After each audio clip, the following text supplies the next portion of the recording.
უნგრეთში რეჟიმი იცვლება. დიახ, სრულიად არ ვაჭარბებ. სახელგანთქმულმა ვიქტორ ორბანმა 16 წლიანი მმართველობის შემდეგ არჩევნები წააგო. თანაც მეგობრებო, მან საკმაოდ დიდი სხვაობით წააგო. After 16 years of rule, and guys, he actually lost by a lot.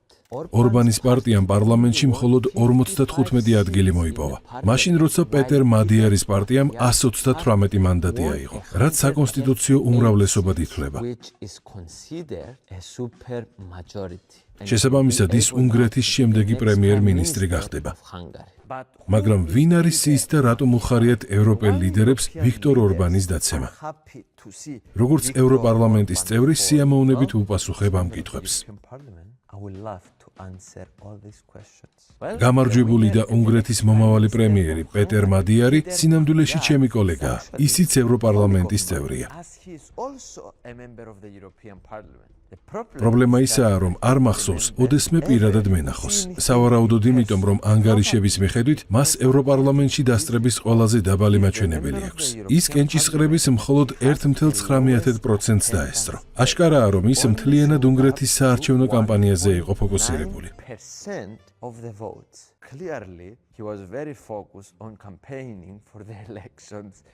სანამ ევროპარლამენტარი გახდებოდა, პეტერი 22 წლის განმავლობაში ვიქტორ ორბანის პარტიის ფიდესის წევრი იყო. მან პარტია მხოლოდ 2024 წელს დატოვა. განაცხადა, რომ სისტემა კორუმპირებული იყო და თავის ამჟამინდელ პარტიას ტიზას შეუერთდა, რომლის ლიდერიც თავად არის. ასე რომ მან წლების განმავლობაში კარგად შეისწავლა ვიქტორ ორბანი.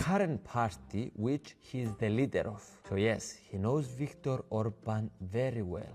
მიუხედავად იმისა, რომ ის ევროპარლამენტში სამუშაოდ არ ცხადდება, მისი პარტიის სხვა წევრების ხმის მიცემის ისტორიით, მისი პოზიციების დანახვა შეგვიძლია. დაკვირვება იმაზე, როგორ აძლევენ ისინი ხმას ისეთ აქტუალურ თემებს, როგორიცაა მიგრაცია, კლიმატის ცვლილება, უკრაინა და რუსეთი. In hot topics like migration, climate change, Ukraine and Russia. ხედავთ, რომ მადიარის პარტია ძალიან ჰგავს ორბანისას. Votes very similar to Orban's party. ყველაზე ნათელი მაგალითია უკრაინისთვის 90 მილიარდი ევროს სესხის მიცემა. მადიარის პარტიამ ამის წინააღმდეგ მისცა ხმა. ბრიუსელში ბევრი ამ პოზიციას პრორუსულად აფასებს. ამასთანავე მადიარი ეწინააღმდეგება უკრაინისთვის იარაღის გაგზავნას და აცხადებს, რომ უნგრეთში რეფერენდუმის ჩატარება სურს, რათა ხალხმა გადაწყვიტოს, დაუჭერენ თუ არა მხარს უკრაინის ევროკავშირში გაწევრიანებას.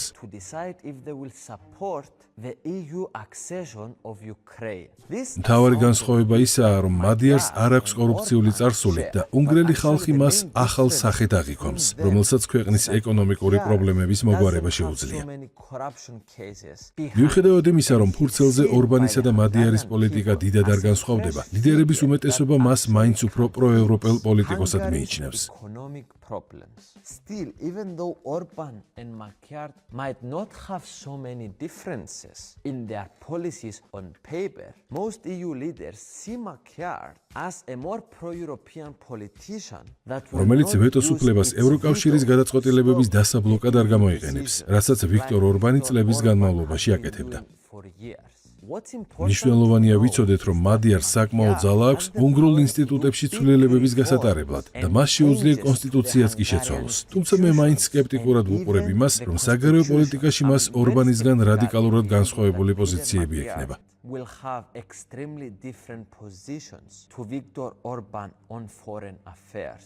ნებისმიერ შემთხვევაში მინდა ჩემს კოლეგას პეტერ მადიარს ეს გამარჯვება მიულოცო. თქვენ რას ფიქრობთ, იქნება ეს ცვლილება უნგრელი ხალხისთვის სასიკეთო? Is for the good of the Hungarian people that this change happen? Let us all know in the comments below. გამოიწერე და გაიგე ამბები ლიბერალური ცენზურის გარეშე.